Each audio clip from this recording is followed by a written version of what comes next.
we're going to start serving some food in just a few minutes. I would like to be terribly bossy and directive, which my husband would say I'm good at, just so that we get a nice, easy flow on the buffet. We've got 2 sides, so you can start at either end and you'll get the same sort of food, so don't be fighting to get to one end or the other. What I would suggest is that everybody who's seated on the lower dance floor makes their way up these steps, works from this end, gets to the middle, and then loops back down the stairs. And we'll see how organised you can be to do that. He's a real nowhere man, sitting in his nowhere land, making all his nowhere plans for no one. Doesn't have a point of view, knows not where he's going to, isn't he a bit like you and me? The world knows you don't know what you're about. The world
thank you so much to everybody for coming tonight. It's really lovely to have so many friends together in one place for such an auspicious occasion. When I was growing up, I was about 7 or 8. I remember thinking about the year 2000 and thinking, I'll be 45.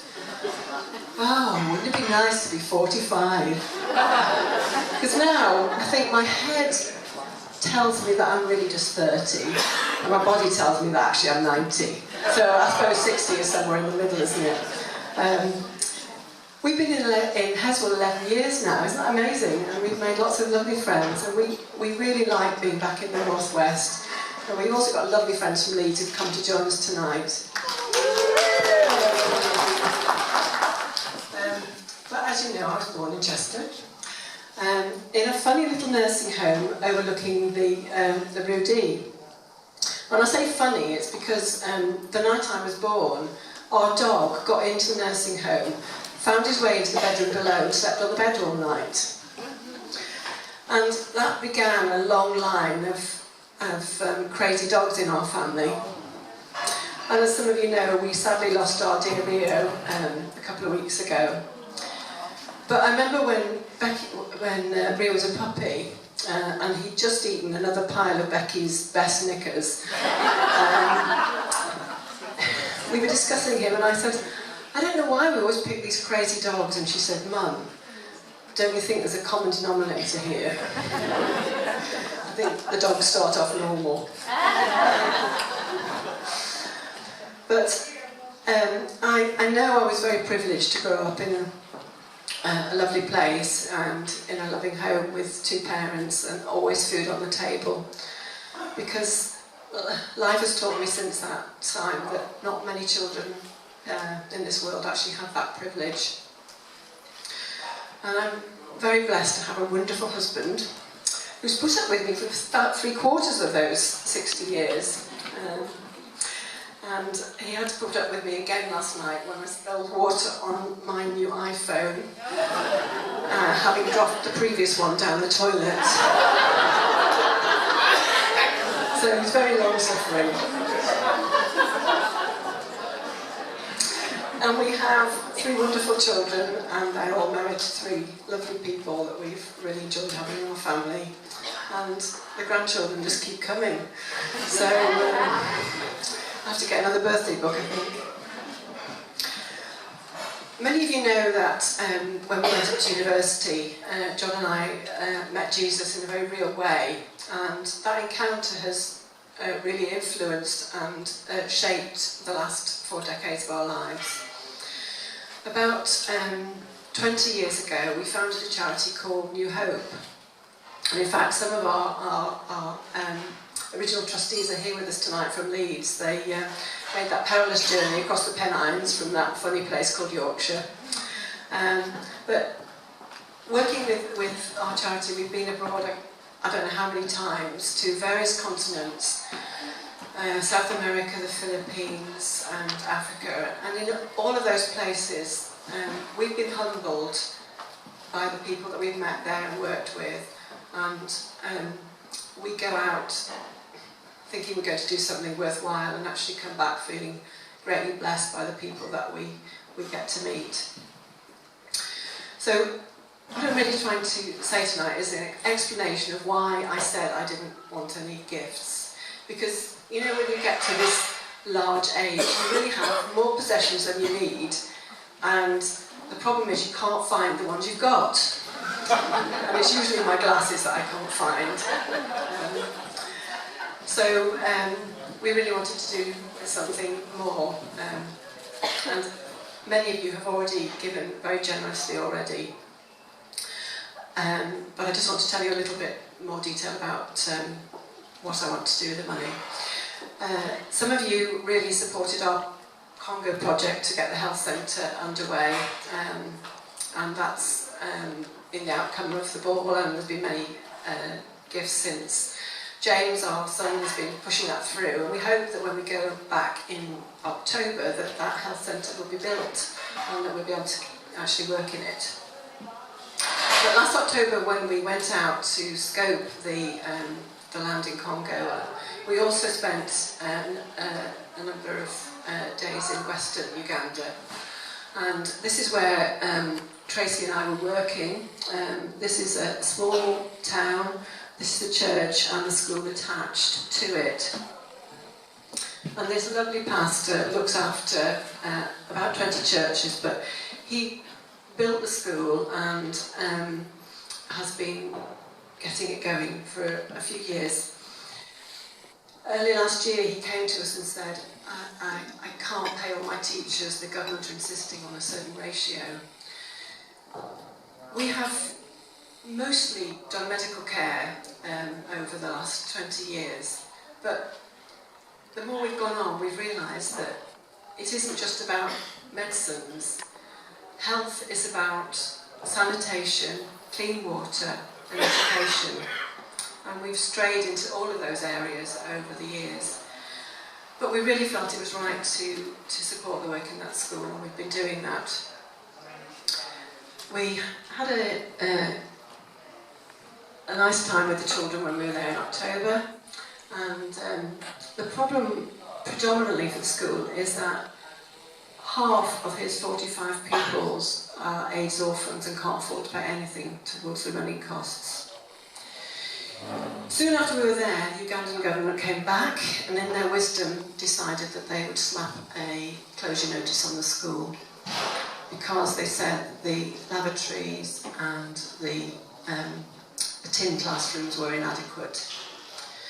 Now Tracy, who came with me, had one of those big birthdays in January, and she got some gifts as well. So she asked me what we should do with the money, and I said they really need to build. Because the way you build a toilet in Uganda is you start off like this, then it goes to this, and finally you have a 30-foot hole over which you have some sort of wood or concrete supports. So Tracy's toilet is already built and functioning, but these were the classrooms that were condemned, and we've managed to send somebody out and they're doing really well. They're up to this stage. I had an email from Pastor Azaria yesterday, and the final stages of doors and windows and roof and floors and everything is going to cost about £5,000. So thank you so much for everybody who's given something towards this. It's really the best birthday present I could have, that we get somewhere towards finishing this block of classrooms, so that these little people will not have their school closed. Thank you.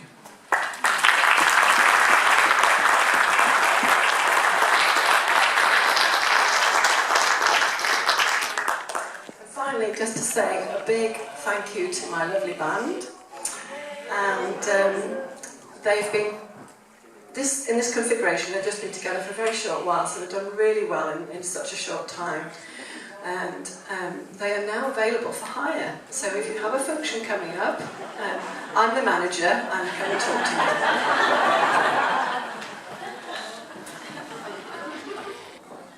Tea and coffee will be served in a few minutes, so and then the dancing will commence, I think. Great.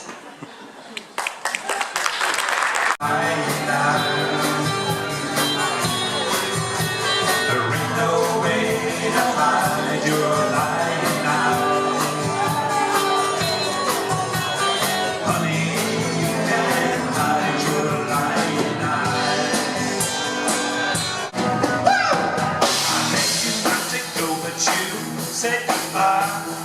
Now you're telling me all your life.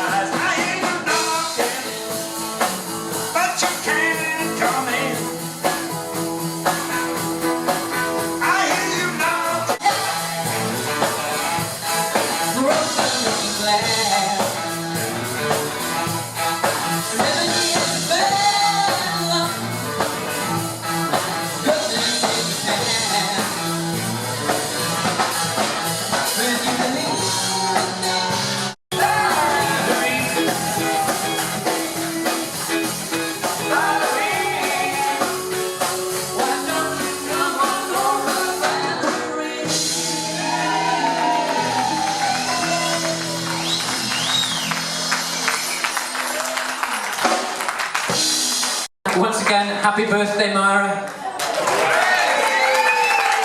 Drag this one out for as long as possible. I think we should have another party next week. We'll play.